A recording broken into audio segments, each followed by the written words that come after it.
On voit que le président chinois a proposé dans le rapport du 20e Congrès national du BCC d'accélérer la mise en place d'un nouveau modèle de développement et surtout de promouvoir un développement de haute qualité.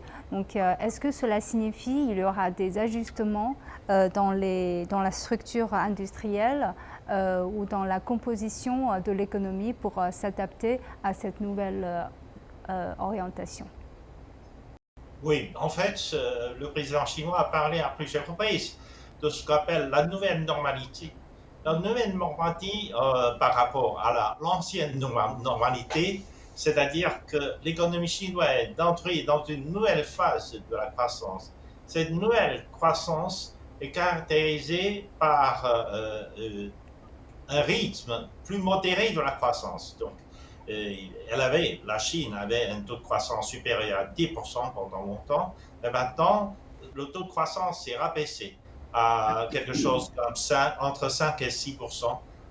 Donc, c'est un taux de croissance bien plus modéré, mais en dépit de ce ralentissement de la croissance, on vise sur une meilleure qualité de la croissance. Une meilleure qualité de croissance est basée d'abord sur une meilleure protection de l'environnement. Si vous regardez les progrès que la Chine a réalisés dans le domaine de la restitution de la nature, de l'environnement, etc., mais c'est un progrès inouï que nous avons remporté pendant ces 10 dernières années. À part le progrès dans le domaine de la protection de l'environnement, la Chine a misé sur le développement de nouveaux secteurs. Les nouveaux secteurs comprennent, par exemple, les nouvelles énergies. La Chine est le plus grand producteur des équipements de l'énergie renouvelable, mais aussi de l'énergie renouvelable. La Chine contribue à peu près à un tiers de l'énergie solaire dans le monde.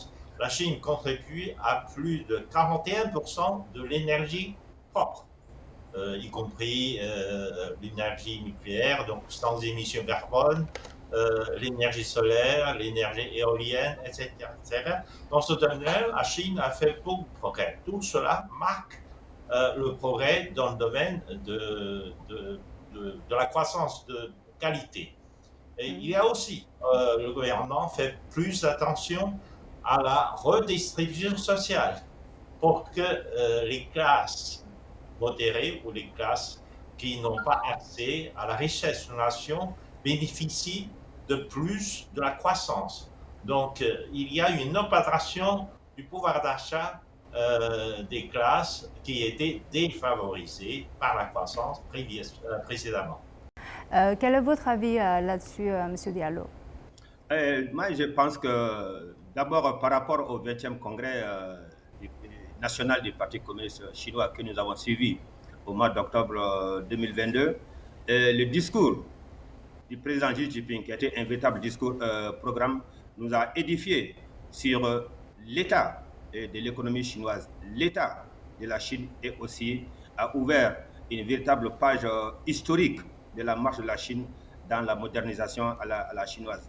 Je rappelle que le thème de ce grand congrès était porter haut, lever le grand drapeau du socialisme à la chinoise, appliquer intégralement la pensée sur le socialisme à la chinoise de la nouvelle ère, faire rayonner le noble esprit fondateur du parti et faire preuve de confiance en soi et d'une volonté d'auto-perfectionnement, savoir innover, tout en maintenant les principes fondamentaux et poursuivre énergiquement et résolument la marche en avant et conjuguer les efforts pour faire de la Chine un pays socialiste, moderne dans tous les domaines et faire progresser tous azimuts le grand renouveau de la nation chinoise.